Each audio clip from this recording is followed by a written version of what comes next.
I'm Mark Cryderman. You all know me, right? Most of you anyway. Currently here to give you a mission update.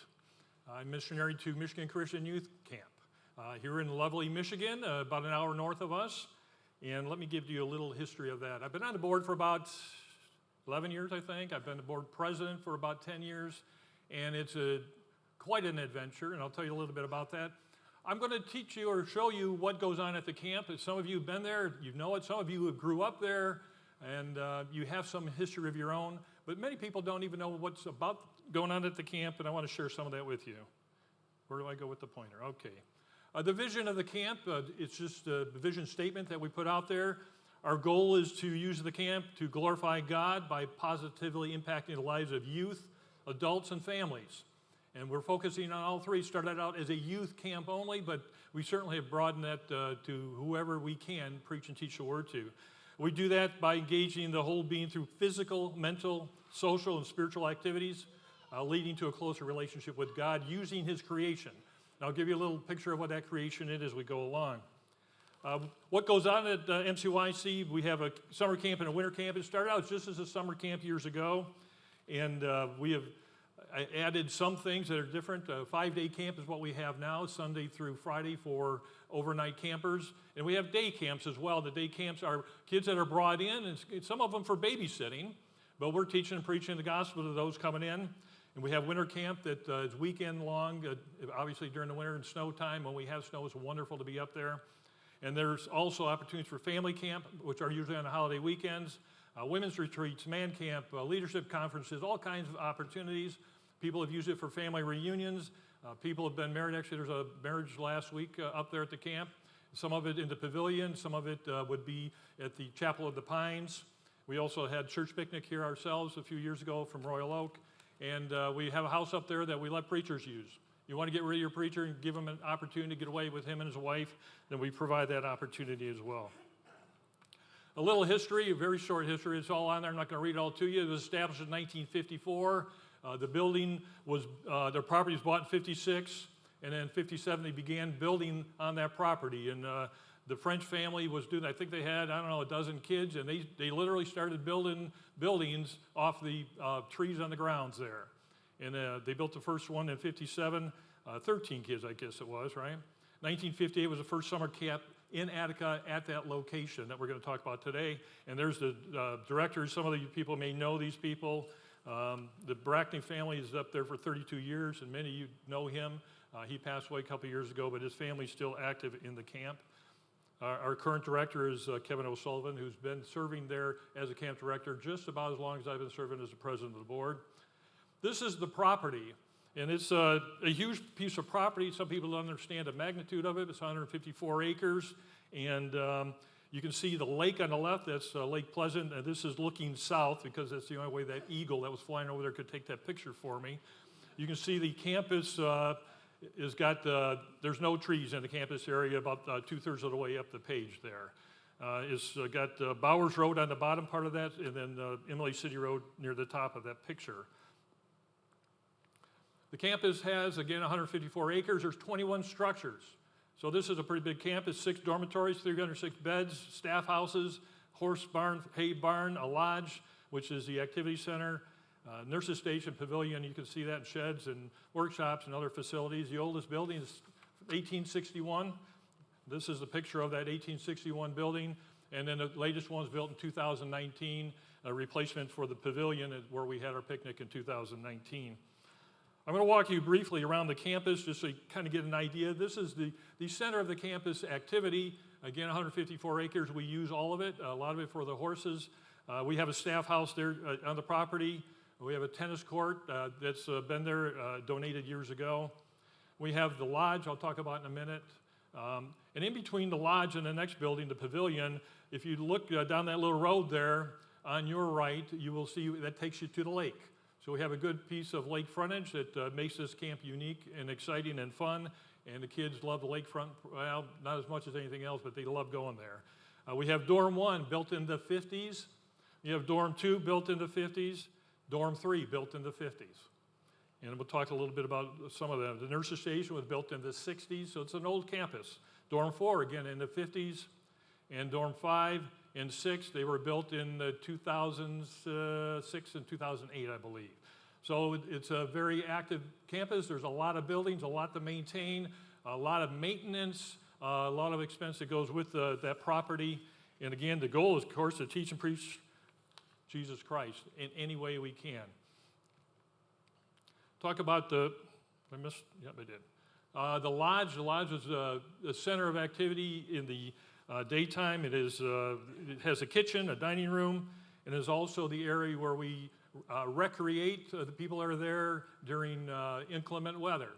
This is kind of, we'll talk about this for a minute, this is kind of a choking point for our ability to serve, because you can only serve so many people when you have activities in the dining hall where the kitchen is.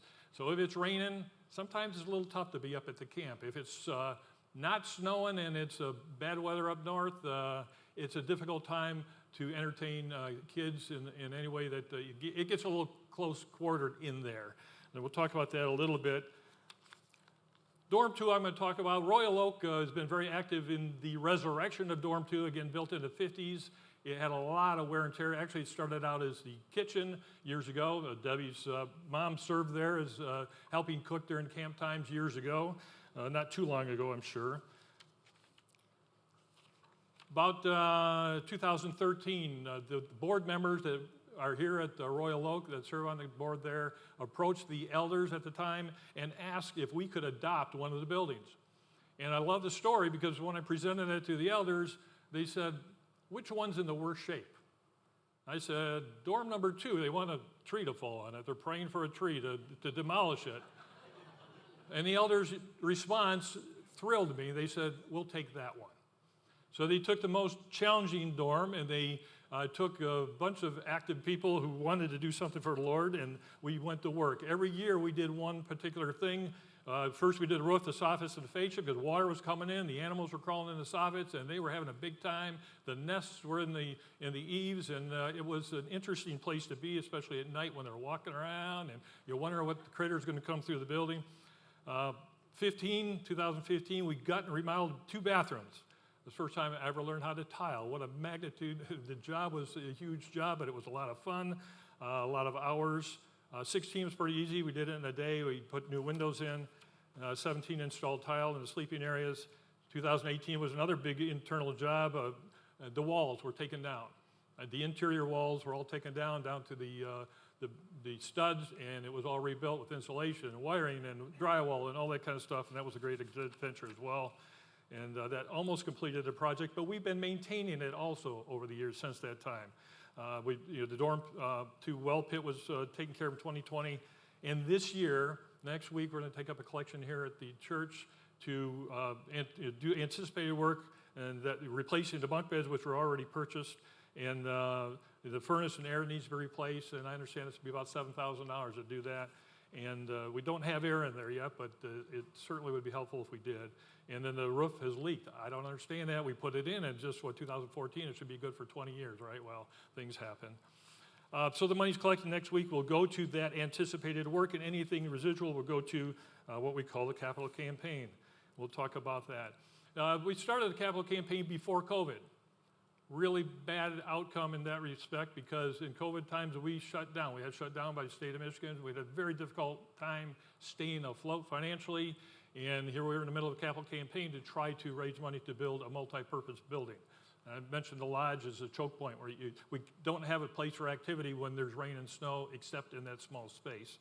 Our goal was to build a pavilion, make sure we were debt-free, build an endowment fund which we could draw on for perpetuity, and then to construct a multi-purpose building. And this chart is in the wrong order. Our number 1 priority is to build a multi-purpose room. Number 1 and 2 were kind of like cherry picking. We took the easiest things to do, and we accomplished the pavilion completion, and we had been debt-free for a while. We've been to the plus side in spite of COVID-19. Thank you for the generous support of this congregation and others within the churches. This is what that building is supposed to look like. And we've come a long way down the road to prepare for a building. And of course, you got to do a lot of work, and I'll explain a little bit of that, but this is what it's supposed to look like. Big porch facing the field, and it aligns with the profile. I'll do that in another picture. And it would be a gymnasium style with locker rooms, And there's several phases to it, but the centerpiece with just the gymnasium is what we're anticipating doing here in the near future, whenever the funds catch up with the goals. This is where it would sit on the property. Again, on the right side would be the current lodge, and this gymnasium would line up with that somewhat, where you could actually see the lake from the porch. And again, if you're not familiar with that, then I would encourage anybody and everybody to go up to the camp and check it out. Okay, enough of that stuff. I want to talk a little bit about what goes on a typical day at the camp. And there's a lot of activity. Again, we employ kids in many ways, but we start out in the morning, 8 o'clock for kids. That could be pretty challenging. For counselors who have to get the kids up to be at the flagpole at 8 o'clock is even more challenging. Luckily, I've never had to do one of those jobs, but we have a couple of people here that have done that for many years. Put up the flag, we say the pledge to the flag to honor our country, and then some young person would pray for our meal and for the day that's before us. And you see that in that picture there where we're bowed in prayer, and the young man is learning to lead, and sometimes for the first time leading a prayer in public. Again, we employ the physical activities to teach about God and God's nature. We have the waterfront. The waterfront is a huge thing. We're blessed to have that. And I got a little ahead of myself here. We use it we got boats and kayaks, and we have swimming, and we have a thing called a blob. I'll show you a picture of that. This is a lineup for some of the activities that take place up there in the evening program. They're all getting ready to do some kind of a challenge against, team against team kind of thing. But the waterfront's very important to our program. This is the person on the blob, and they are propelled up into the air, 10, 15, and who knows, 20 feet, depending on how much pressure or how heavy the person is before them that throws them into the air. Kids love it. If there's no blob, it's no fun for them. I would identify this person as a UFO because I have no idea who she is. If anybody knows who she is by the picture, please let me know. It'd be fun to be able to tell that story. This is a thing called octoball. If you ever played dodgeball before, try doing it in a small arena. So you put 10, 15, 20 kids into an arena and you play dodgeball, and it's quite interesting, and the kids love it. I don't know where it came from, who invented it, but you got 8 sides, of course. It's got to be 8 to be an octocourt, right? Is that right? Yeah. And I don't need to tell you how to play the game, but it's dodgeball in a small area, and it's a lot of fun. Cameron is a champion in that, and he's taught many others to be champions as well. And actually, I got 3 grandkids who have received certificates for being among the top challengers in that group. But it's a lot of fun. I play once a year, just to prove that I can, so the kids can see me, my grandkids can see me, and see I'm not a coward entirely anyway. The other thing that we have is a horse program. We have about 20 horses year-round. During the summer, every child gets an opportunity to ride a horse, some for the first time. Some of the younger ones, they are led around, the paddock maybe. That would just be their first opportunity to see a horse, be on a horse, touch a horse, be nuzzled by a horse, whatever. And then the older ones have opportunity to go on a trail ride, which is depicted here on the right. And they have control of the horses. Of course, these horses are all, we have standards for the horses. 3 strikes and they're out. If they have any kind of bad behavior, they're out. We don't keep them. We sell them off. We buy a new one. Because it's important to keep safety. It's very important. And the infractions that we would endure or allow are very small. I mean, if they don't follow, if they nip, or if they shuffle when they're not supposed to shuffle, we get rid of them because we have young people on these horses. And horses can be dangerous if they're not tame. So we ensure that they are tame. Now we have other field games that are a lot of fun. Volleyball. We have something called paintball, an evening activity where, not paintball, I'm sorry. This is Color Wars. Color Wars is on the right of your screen, and you see them all with their war paint on. What they do is they throw paint at each other, powdered paint. So they line up on each side of the field, and the boys against the girls, of course, and they go chase each other with cups full of paint. And you can see on the right there we have one of our counselors being chased by the activities director. I don't know who won that. They are both very fast, and I didn't see the outcome of that. But the kids, you can see that they're enjoying that, and it's one of the activities every Thursday night we have that. I love the intensity. On the left side, these young girls are playing a game called archery tag, the elimination sport. You shoot arrows at each other. Of course, they're pillowed arrows, and they do not hurt. And it's a lot of fun to play. Actually, I played a few months ago at Man Camp, and it's just interesting to see and to watch. On the bottom right on that screen, you would see them preparing to go play paintball, and that's where you shoot paint pellets at each other. And we're not teaching these people how to be soldiers. They're just having fun. And if you're going to go play paintball, you're likely to get a little bruised here and there depending on who's playing. And the guy in the middle, he's a pretty dangerous guy. He's a ref, but I don't trust him. We also employ at the mental level, use the mind, use the brain, teaching small things. This one is part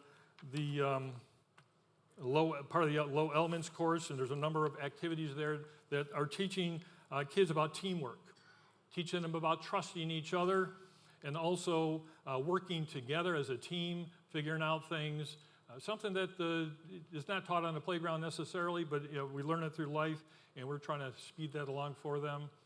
Also, it draws the kids out of their comfort zone. You got 8-year-old, 9-year-old, you're not used to trying something new or different, and walking, in this case, just walking on a piece of rope or whatever that is, a strap, would take somebody a lot of courage to get up and do.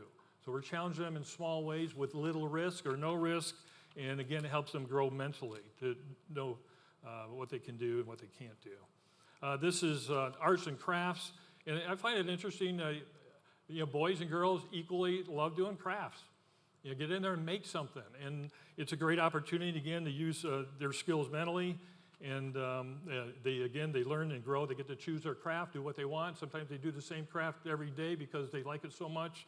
Some of them try new things. Again, we're about trying new things, and they do quite well with that. Here's another group doing some crafts.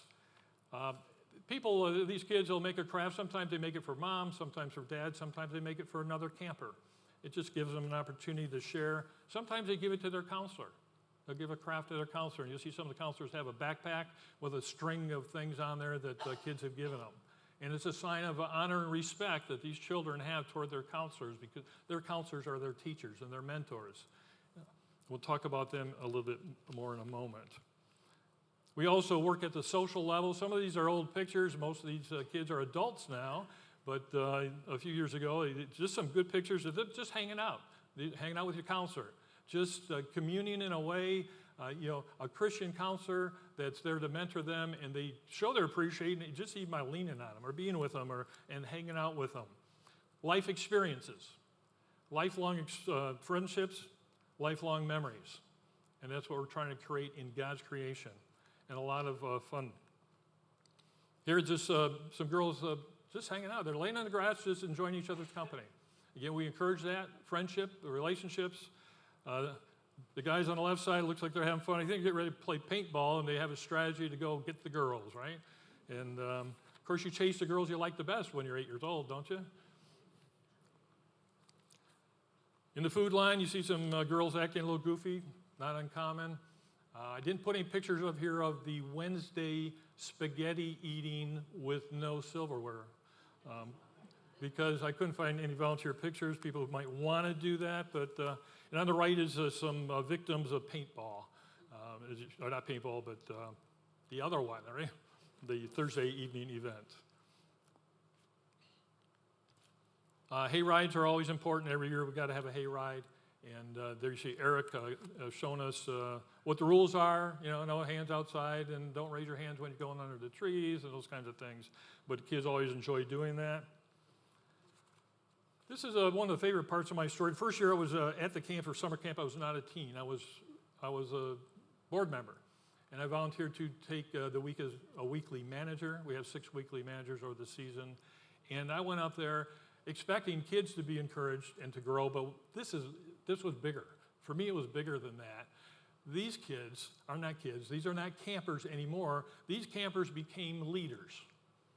All of our leaders, not all, most of our leaders in summer camp are between 18 and 25, 26. We got 1 or 2 that might go to 27, 28. But they were former campers. They understand the goal, and they're out there learning. They're learning how to lead. They're learning how to instruct. They're learning how to counsel. They're learning how to love kids and trying to grow them just a little bit.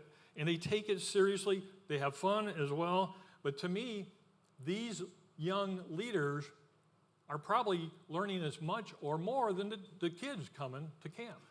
So we're serving two roles here, one to teach leaders, one to teach kids, and it's all about Jesus.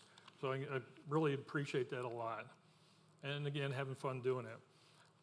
Most important piece of this whole thing is embracing the spiritual part. Every morning starts out in what we call morning jam. They all get after breakfast, they go over to the pavilion, and they listen to some music, they sing some songs, they learn about the lesson of the day. And try to get the juices going, get some energy going, because they just, especially on Sunday, they don't sleep well. They're so excited they can't sleep. Tough day for counselors. Monday morning, they're pretty tired, but we try to get them going and ramp them up a little bit.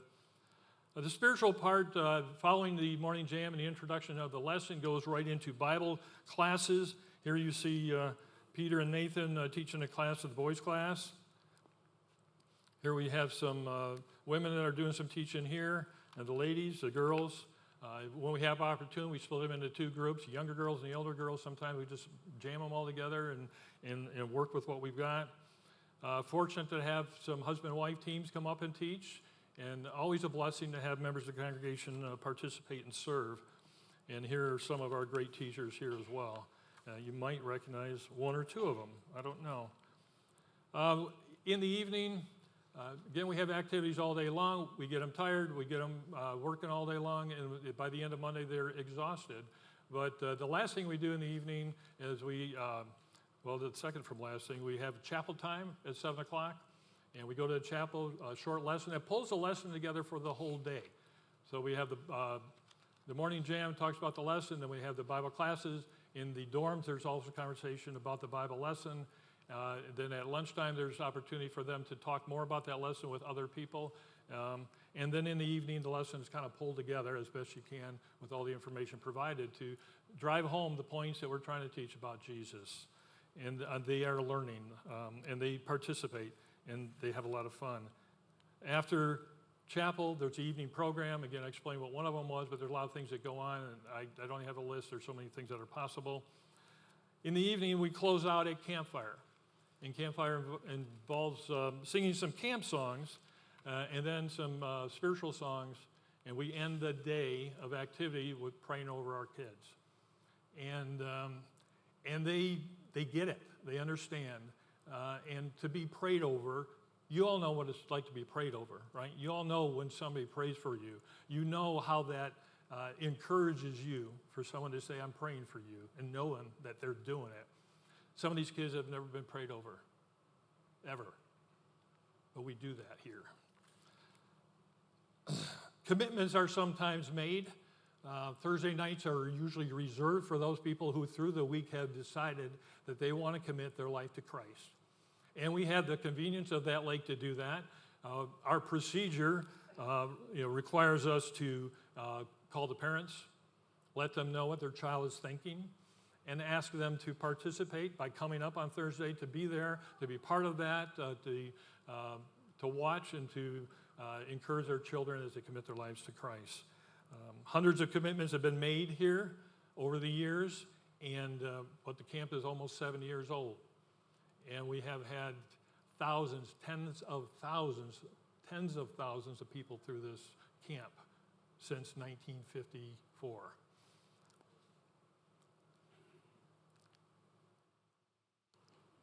This is kind of the end of that idea.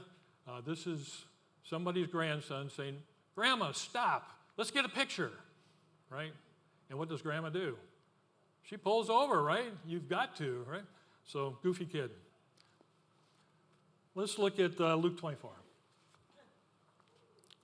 Luke 24 talks about the resurrection day.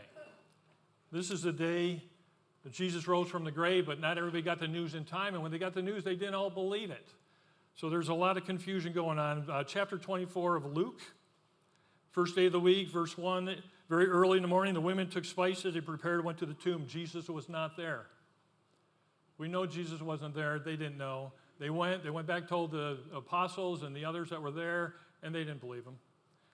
And there were others that heard about it, and the part of that goes down to verse 13. I want to start in 13. Now on that same day, the resurrection day, two of the, not the apostles necessarily, but two followers of Christ, were going to a village called Emmaus, about 7 miles from Jerusalem. Verse 14, they were talking with each other about everything that had happened. As they talked and discussed these things with each other, Jesus came up to them and walked along them, but they were kept from recognizing him. So they're talking, what are they talking about? We'll get to that right now. He asked them, what are you discussing together as you walk along? So these guys are walking along the road, and they are talking about it. They stood there, their faces downcast. The Christ had been crucified. The Christ was dead. They had heard that he was alive, but they were still downcast. They had no way of understanding or knowing. They didn't know Jesus. They were kept from knowing who Jesus was at that moment. They wanted to say, their faces in verse 18, one of them named Cleopas asked him, are you the only one living in Jerusalem who doesn't know what has happened in these days? Jesus in their presence, they recognize him, and they're saying, you don't even know what's going on? How could you not? What things, Jesus asked. About Jesus of Nazareth. He was a prophet, powerful in word and deed before God and all the people. The chief priests and our rulers handed him over to be sentenced to death, and they crucified him. They were confused. They were probably angry. They didn't know where to go next. They had this hope in this Christ, this Messiah that was going to save them. And he was gone. And I can imagine conversation. I've had conversations with people, my friends. It's like you're talking about what's going on throughout the day in the world, in the state, in the country. We talk about, oh my goodness, I can't believe. And here they're having this conversation. We don't know what to do. They're clueless. They're on the road to Emmaus. The chief priest in 20 says, the chief priests, our rulers, handed him over to be sentenced to death and crucified him. But we had hoped that he was the one who was going to redeem Israel. And the hope was dashed. They're trying to find their way. They're on the road trying to find their way. In addition, some of our women amazed us. They went to the tomb early this morning but didn't find his body. More confusion. How can this be? They came and told us that they had seen vision of angels and said he was still alive. Hard to even understand or comprehend where they were. Between the death of Jesus and the loss of hope and the confusion that followed, I can't imagine being in that position. And they were, despondent in many ways. And we all walk on that road. As we're walking toward Christ, we walk on that road where we face confusion, where we don't know what's up and what's down, and we may get lost along the way as well. Do we have not days like that or weeks like that sometimes where we just don't get it? What's next? And you look at what's going on in the country and the world and the turmoil that's about us, and we often can get lost ourselves. 24 says, then some of our companions went to the tomb and found it, just as the women had said, but we didn't see him. And then Jesus went on to teach. Verse 25, he said to them, how foolish you are, and how slow of heart that you not believe all the prophets have spoken. Did not the Christ, he's talking about himself, did not the Messiah have to suffer these things and then enter into his glory? And beginning with Moses and all the prophets, he explained to them what was said in the scriptures concerning himself. Can you imagine Jesus teaching this lesson about himself to these two men? And can you imagine being on the other end of the greatest teacher in the world, in history? As they approached the village to which they were going, Jesus acted as if he was going further, but they urged him strongly, stay with us, for it is near evening. The day is almost over. So he went in and stayed with them. Verse 30 gives it away, though. When he was at the table with them, he took bread and gave thanks and broke it and began to give it to them. Then their eyes were opened. What we did just a few moments ago, the breaking of the bread, the drinking of the cup. Their eyes were opened. They recognized him, and he disappeared from their sight. And I like the next verse. All of this awareness just came to a head. They asked each other in verse 32, were not our hearts burning within us while he talked with us on the road and opened the scriptures to us. We are all on that road.